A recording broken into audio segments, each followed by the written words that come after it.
সবাইকে শুভেচ্ছা জানিয়ে নির্বাচন সংক্রান্ত ভিডিওর দ্বিতীয় পর্ব শুরু করছি। আজ আমি সেলিম খান। নির্বাচনের আগের দিন অর্থাৎ ডিকোড সেন্টারে সকাল থেকে বুথে পৌঁছানো পর্যন্ত যাবতীয় কাজ সম্পর্কে এই ভিডিওতে সংক্ষেপে তুলে ধরার চেষ্টা করছি। কোনো প্রশ্ন থাকলে অনায়াসেই আপনারা কমেন্টে সেটা করতে পারেন। পরবর্তী ভিডিওতে সেটা সমাধান করা হবে এবং এই কমেন্টে হয়তো রিপ্লাই দিয়ে জানানোর চেষ্টা করব অবশ্যই। কথা না বাড়িয়ে চলুন আমরা মূল আলোচনায় চলে যাই। ভোটের আগের দিনের প্রথম কাজই হচ্ছে আপনাকে ডিকোড সেন্টার বা ম্যাটেরিয়াল রিসিভ সেন্টারে সময় মতো পৌঁছতে হবে। খুব দূরে সঙ্গে অবশ্যই অ্যাপয়েন্টমেন্ট লেটারটা সঙ্গে নিয়ে যাবেন। ডিসপ্যাচ সেন্টারে পৌঁছে অর্থাৎ জেলার সদরে যেখানে থেকে ম্যাটেরিয়াল সংগ্রহ করবেন সেখানে পৌঁছে প্রথম কাজই হচ্ছে ডিকোড কাউন্টারে যাওয়া। সেখানে অ্যাপয়েন্টমেন্ট লেটার জমা করে নতুন আরেকটা অ্যাপয়েন্টমেন্ট লেটার দেওয়া হবে। সেইখানে সেই অ্যাপয়েন্টমেন্ট লেটারে লেখা থাকবে আপনাকে কোন বুথে ভোট গ্রহণ করতে হবে, অর্থাৎ কোন সেন্টারে আপনাকে যেতে হবে যেখানে ভোট গ্রহণ করবেন। এরপরই আপনাকে আপনার টিমের সকল মেম্বার একত্রিত হতে হবে। সেখান থেকে একত্রিত হওয়ার পর আপনারা ম্যাটেরিয়াল রিসিভ করার যে কাউন্টার থাকবে নির্ধারিত কাউন্টারে গিয়ে প্রত্যেকটা সামগ্রী আপনি সেখান থেকে সংগ্রহ করবেন। সামগ্রীর সাথে আপনাকে এপিআর অর্থাৎ টাকা পয়সা কিছু আপনাকে দেওয়া হবে। তার একটা ফর্ম আপনাকে ওখানে ফিল আপ করে সিগনেচার করতে হবে এবং সেটা বুঝে নিতে হবে। সেই সাথে খাওয়ার টোকেন আপনাকে দেওয়া হবে। সেইখানে লাঞ্চের ব্যবস্থা আছে, সেখানে লাঞ্চ করার জন্য টোকেন দেওয়া হয়, সেটা সংগ্রহ করে নেবেন। বুটের সামগ্রী বা ম্যাটেরিয়াল রিসিভ করার পর প্রথম কাজই হচ্ছে চেকলিস্ট অনুযায়ী মিলিয়ে নেওয়া এবং সেই জায়গাতে প্রথম কাজই হচ্ছে CU, control unit, ballot unit, VVPAT এগুলো চেক করে নেওয়া। আপনি যে ভোট গ্রহণ কেন্দ্রে ভোট নিতে যাচ্ছেন সেই ভোট গ্রহণ কেন্দ্রের নির্ধারিত সিইউ, কন্ট্রোল ইউনিট, ভিভিপ্যাট বা ব্যালট ইউনিট এগুলি সেই কেন্দ্রের কিনা সেগুলি আপনি অ্যাড্রেস থেকে লেখা থাকবে, চেক করলেই পাবেন, সেটা চেক করে নিতে হবে। কন্ট্রোল ইউনিটের একটা অংশ খোলা থাকবে এবং যে অংশটা ক্যান্ডিডেট লিস্টের জন্য সেটিং করার থাকে সেই জায়গাটা লক আছে কিনা বা অ্যাড্রেস ট্যাগ লাগিয়ে সেটা একটু চেক করে নেবেন। কন্ট্রোল ইউনিটের সুইচ অন করে ব্যাটারি পার্সেন্টেজ দেখে নেবেন। এই ব্যাটারি পার্সেন্টেজ 80-90% উপরে থাকলে অনায়াসেই কাজ করবে, সেটা 90% উপরেই থাকবে। যদি কোনো কারণে 50-60% ব্যাটারি পার্সেন্টেজ হয় তাহলে কাজ করবে না। এরকম হওয়ার সম্ভাবনা একেবারেই নেই বললে চলে। তারপরে জিনিসটাই চেক করে নিতে হবে শুধুমাত্র। বাকি ব্যালট ইউনিট, ভিভিপ্যাট এগুলো ঠিক আছে কিনা এগুলো কানেকশন করা এগুলো কোনো দরকার নেই, এগুলো করার নির্দেশও নেই। ম্যাটেরিয়াল আপনাকে যখন প্রদান করা হবে তখন সেই সাথে একটা চেকলিস্টও থাকবে। সেই চেকলিস্ট অনুযায়ী প্রত্যেকটা ম্যাটেরিয়াল মিলিয়ে নেবেন, প্রত্যেকটা ফর্ম, প্রত্যেকটা ফার্ম ঠিক আছে কিনা, ভোটার লিস্ট যেটা আপনাকে দেওয়া হয়েছে মার্ক কপি বা এছাড়াও আরও 2-3টে কপি সেটা নির্দিষ্ট সেই বুথ গ্রহণ কেন্দ্রের কিনা সেটা একটু চেক করে নেবেন। সব চেক হয়ে গেলে সেগুলি গুছিয়ে নিয়ে এরপরের কাজ হচ্ছে আপনাকে লাঞ্চ গ্রহণ করে নিতে হবে। সেখানে লাঞ্চের ক্যান্টিন থাকবে, আপনাকে যে টোকেন দেওয়া আছে সেই টোকেনের সাহায্যে আপনি সেখান থেকে লাঞ্চ গ্রহণ করে নেবেন।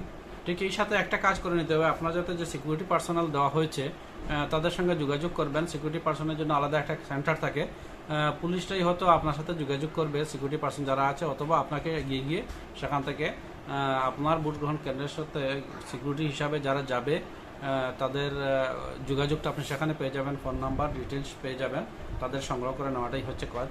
আপনার সিকিউরিটি পার্সনদের সাথে সাক্ষাৎ হওয়ার পর তাদেরকে নিয়ে আপনারা নির্ধারিত স্থানে যেতে হবে যেখানে ভেহিকল অর্থাৎ গাড়ি রাখা হয়েছে, যে গাড়িতে করে আপনি বুথে যাবেন অর্থাৎ ভোট গ্রহণ কেন্দ্রে যাবেন। নির্ধারিত সেই গাড়িতে করেই আপনাকে যেতে হবে। গাড়ির নাম্বার দেওয়া হবে আপনাকে। যে জায়গাতে গাড়ি রাখা আছে সেখানে একটা কার্যালয় থাকবে বা সেখানে কোনো দায়িত্বশীল ব্যক্তি থাকবেন, তার সাথে গিয়ে যোগাযোগ করলে গাড়িটা কোথায় আছে তার মোটামুটি একটা যোগাযোগ পেয়ে যাবেন। সেই গাড়িতে উঠে আপনি ভোট গ্রহণ কেন্দ্রের জন্য রওনা হবেন এবং সেই সাথে আপনার সেক্টর অফিসার, আপনার অ্যাপয়েন্টমেন্ট লেটারে সেক্টর অফিসার এবং জোনাল অফিসারের নাম্বার দেওয়া থাকবে। সেক্টর অফিসারকে আপনি জানাবেন যে আপনি ভোট গ্রহণ কেন্দ্রে রওনা দিচ্ছেন, সব ম্যাটেরিয়াল ইতিমধ্যে রিসিভ হয়ে গেছে এবং আপনি যে রওনা দিচ্ছেন ভোট গ্রহণ কেন্দ্রে নির্ধারিত গাড়িতে করে রওনা হবেন। প্রতিমধ্যে যদি গাড়ি কোনো সমস্যা হয় কোনো অবস্থাতে অন্য কোনো গাড়িতে উঠা যাবে না। যদি এ ধরনের কোনো সমস্যা দেখা যায় সঙ্গে সঙ্গে সেক্টর অফিসার বা জোনাল অফিসারের সঙ্গে যোগাযোগ করবেন। ওনাদের পরামর্শ অনুযায়ী যে ব্যবস্থা নিতে হয় সেটা করবেন। আপনারা নিজে থেকে অন্য কোনো গাড়িতে উঠতে পারবেন না। ভোট গ্রহণ কেন্দ্রে পৌঁছানোর পর আপনি আপনার গাড়ি থেকে যত সামগ্রী আছে সব কিছু খুব যত্ন সহকারে আপনি সেগুলো নিয়ে যাবেন কেন্দ্রে। অনেক সময় ভুল করে গাড়িতে কিছু সামগ্রী অনেক সময় রয়ে যায়, তো তাহলে আপনি পরে সমস্যায় বা টেনশনে পড়ে যাবেন। এক সময় পাবেন ঠিকই, কিন্তু অনেক টেনশন করতে হবে। তাই সামগ্রীগুলো যথাসম্ভব সতর্কতার সাথে কেন্দ্রে নিয়ে যাবেন। ভোট গ্রহণ কেন্দ্রে পৌঁছানোর পর সেখানকার দায়িত্বশীলের সাথে আপনার দেখা হবে। সেই স্কুলের হেডমাস্টার বা কোনো একজন টিচার বা চৌকিদার বা বিএলও,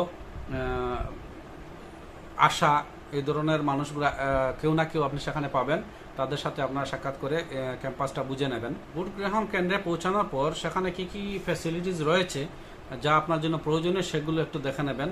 এগুলোর মধ্যে রয়েছে পানীয় জল আছে কিনা, ব্যবহারের জল আছে কিনা, টয়লেট প্রপার আছে কিনা, বাথরুম আছে কিনা, গোসল টোসল করা যাবে কিনা, থাকার কি ব্যবস্থা, বাউন্ডারি ওয়াল, এইসব ব্যাপারগুলো দেখে নেবেন। আজকাল অবশ্য প্রতিটি ভোট গ্রহণ কেন্দ্রে মোটামুটি টয়লেট ভালো মোটামুটি মানের পেয়ে যাবেন। যদি কোনো জায়গায় ঘটনাক্রমে কোনো খারাপ বা সঠিক ব্যবস্থাপনা না থাকে তাহলে কিভাবে ম্যানেজ করতে হবে তা আশাকর্মী বা এই স্কুলের যিনি চৌকিদার বা হেডমাস্টার বা যিনি থাকুন না কেন তাকে পরামর্শ করে আপনি একটা ব্যবস্থা করা ম্যানেজ করার চেষ্টা করবেন। পৌঁছানোর পরপরই আরেকটা বিষয় খুব গুরুত্বপূর্ণ, সেটা আপনাকে দেখে নিতে হবে সেখানে খাওয়া দাওয়ার ব্যবস্থা প্রপার আছে কিনা। যদিও ইতিমধ্যে একটা নোটিশ জারি হয়েছে যে প্রত্যেকটা ভোট গ্রহণ কেন্দ্রে, সেগুলো সাধারণত স্কুলেই হয়ে থাকে, স্কুলের সেই যিনি রাঁধুনি থাকেন তিনি আপনাকে রান্না করে খাবার দেওয়ার ব্যবস্থা করবেন, আপনি তাকে পেমেন্ট করবেন। তো সেই রান্না করার লোকটি আছে কিনা, অ্যাভেলেবল আছে কিনা, সে সঠিকভাবে সময় মতো দিতে পারবে কিনা বা আপনার কী কী দরকার সেই বিষয়গুলো ফাইনাল করে নেবেন। না হলে সময় মতো রাত্রিরে খাবার পাবেন না বা ভোটের দিনে সকাল থেকে বিকাল পর্যন্ত অনেক ব্যস্ততার মাঝে আপনারা খাওয়া দাওয়ার ব্যবস্থা হবে না। তাই আগেভাগেই সেটা আলোচনা করে ঠিক করে নিতে হবে। সেই সাথে আরেকটা পরামর্শ, বিভিন্ন জায়গায় আপনি সঠিক খাবার দাবার নাও পেতে পারেন, সেই হিসাবে একটা শুকনো খাবার আপনার সাথে নিয়ে যাবেন। অনেকে চিড়া নিয়ে যায়, বিস্কুট বা শুকনো খাবার বলতে যেগুলো হয় মোটামুটি আপনি একটু ব্যবস্থা রাখার চেষ্টা করবেন। এর পরের কাজই হচ্ছে আপনি বুথ এরিয়াটা চেক করে নেবেন। সেই এরিয়ার মধ্যে কোনো ধরনের কোনো পার্টি বা কোনো ক্যান্ডিডেটের পোস্টার ব্যানার এগুলো লাগানো আছে কিনা, এগুলোকে সরিয়ে ফেলতে হবে। আপনি আগেভাগে না দেখলে পরের দিন নির্বাচনের সময় যদি সেটা আবার একটা ইস্যু হয়ে দাঁড়াতে পারে, মিডিয়ার চোখে চলে যেতে পারে বা কোয়েশনের সম্মুখীন হতে পারেন। তাই আপনি এটা চেক করে নেবেন। এরপরের কাজ হচ্ছে আপনি মোটামুটি একটা প্ল্যান করে নেবেন আপনার বুথ রুম, যেটা যে কক্ষে আপনি বুথ নেবেন সেই কক্ষটা আপনি যতগুলো কক্ষ আছে সেগুলো দেখেন, একটা ভালো দেখে কক্ষ আগে নির্ধারিত করবেন। যে কক্ষে দুটো দরজা রয়েছে সেরকম একটি ভালো কক্ষ আপনি বেছে নেবেন।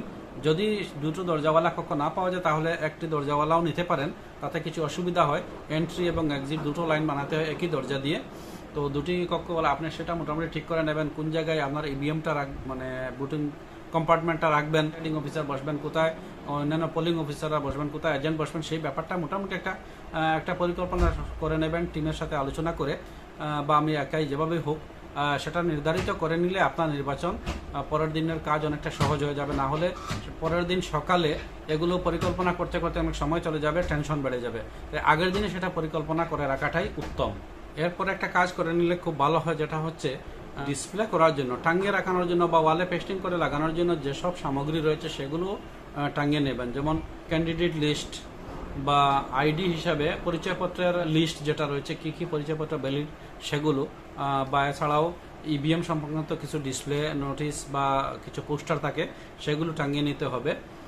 তাছাড়া প্রবেশ এবং বাহির, এন্ট্রি এবং এক্সিটের যে স্টিকার সেগুলো লাগিয়ে নেবেন। এরপরের একটা গুরুত্বপূর্ণ কাজ হচ্ছে ইভিএম সেটিং করা। যদি দেখা যায় সে নিরাপত্তা সংক্রান্ত কোনো সমস্যা থাকে তাহলে বক্সের মধ্যে ইভিএমগুলো থাকলেই ভালো, ব্যালট ইউনিট বা কন্ট্রোল ইউনিট এগুলো সকালে সেগুলো অ্যারেঞ্জমেন্ট করবেন। আর যদি দেখা যায় মোটামুটি কোনো অসুবিধা না হয় তা রাতে সেগুলো সেটিং করে নিলে সকালের জন্য আপনি মোটামুটি একটা নিশ্চিন্ত হয়ে যাবেন। না হলে সকালে একটা টেনশন থাকবে উঠার পর সেগুলো সব সেট করা। আসলে কোনো ব্যাপারই নয়, সহজই, প্রত্যেকটা কাজই সহজ, কিন্তু তাড়াহুড়োর কারণে বা টেনশনের কারণে অনেক সময় একটু ভুলভ্রান্তি হয়ে যায়। প্রায় সেন্টারে দেখা যায় অনেকের পরে সিইউ কাজ করছে না বা প্রপার কানেকশনটা হয়নি, এসব সমস্যা থাকে। কিছু না হলে আপনার অন্তত টেনশন বেড়ে যাবে। তাই রাতে যদি সম্ভব হয় কন্ট্রোল ইউনিট, ব্যালট ইউনিট, যদি দুটো ব্যালট ইউনিট হয়, যেমন অনেক সেন্টারে আছে দুটো ব্যালট ইউনিট লাগাতে হবে, ক্যান্ডিডেট সংখ্যা 16 থেকে বেশি, তাই সেই ballot unit, VVPAT, control unit সব সেটিং করে রেখে দিলে ভালো। শুধু অন করবেন না, বাকি সব সেট করে বুটিং কম্পার্টমেন্ট বসিয়ে যদি সম্ভব হয়। একটা ঘুমানোর ব্যাপার থাকে, আপনার যদি ঘুমানোর অ্যারেঞ্জমেন্ট যে ব্যবস্থাপনা করার কারণে যদি সেটিং করা সম্ভব না হয় তাহলে তো আপনি বাধ্য হয়েই সেটা পরের দিন সকালে করবেন। আর না হলে যদি রাতে সেটা করে নিতে পারেন তাহলে অনেকটাই বুড়ের জন্য টেনশন ফ্রি হয়ে যাবেন। এই সব কাজ হয়ে গেলে আপনাকে একটু রেস্ট নিতে হবে, আধা ঘন্টা বা 15 মিনিট বা অন্তত 1 ঘন্টা, যেটাই হোক। আপনি একটু পায়চারি করুন, চাটা খান, একটু রেস্ট করুন। তারপরেই আপনার কাজ হবে পেপার ওয়ার্কসে বসে যাওয়া। পেপার ওয়ার্কসগুলো যদি করে না রাখেন আগের দিনে তাহলে বুথের দিন আপনার মাথা খারাপ অবস্থা হবে। কোনো কিছুই সামাল দিতে পারবে না, অনেক কষ্ট হবে। এগুলো আপনাদের সবারই জানা আছে, যারা নতুন বিশেষ করে তাদের জন্য কাল করব বলে সময় মতো করবো মনে করে রেখে দিলেই পরে সমস্যা হবে। তাই আগের দিন রাত্রে যাবতীয় পেপার ওয়ার্কস করে রাখবেন। অসংখ্য ফর্ম রয়েছে, যতগুলো ফর্ম রয়েছে সব ফিল আপ করে রাখবেন। ফর্মের যেমন এটা পার্লামেন্টারি কেন্দ্র, বিধানসভা কেন্দ্র, বুথ গ্রহণ কেন্দ্র, এগুলো নাম এবং নম্বর সব লিখতে হয়, এগুলো সব লিখে রাখবেন। যত জায়গায় প্রিসাইডিং অফিসারের সিগনেচার আছে, সিল আছে, সব সিল সিগনেচার দিয়ে একবারে রেখে দেবেন। শুধু ধরুন টেন্ডার বুট কজন দিল, দেখা গেল সারাদিনে একজনও দেয়নি পরের দিন বুটের সময়, তাহলে এটা নীল লিখে জমা দেবেন, কিন্তু একজন দিলে আপনাকে সেটা ফিল আপ করতে হবে। তো টেন্ডার বুট কাল কয়জন টেন্ডার বুট দিল বা টেস্ট বুট হলো কিনা, এই যাবতীয় তথ্য আপনি কালকে ফিল আপ করবেন। যদি হয় আপনি ফিল আপটা করবেন, আর না হলে নীল লিখে দেবেন, কিন্তু ফর্ম আপনাকে ফিল আপ করেই রাখতে হবে। যে প্রত্যেকটা ফর্ম ফিল আপ করার জন্য আপনারা একসাথে বসে যাবেন পুরো টিম নিয়ে, এবং ফর্মগুলি ফিল আপ করবেন। প্রত্যেকটা এনভেলপের উপরে যে লিখতে হয় সেই লেখাগুলো শেষ করে নেবেন।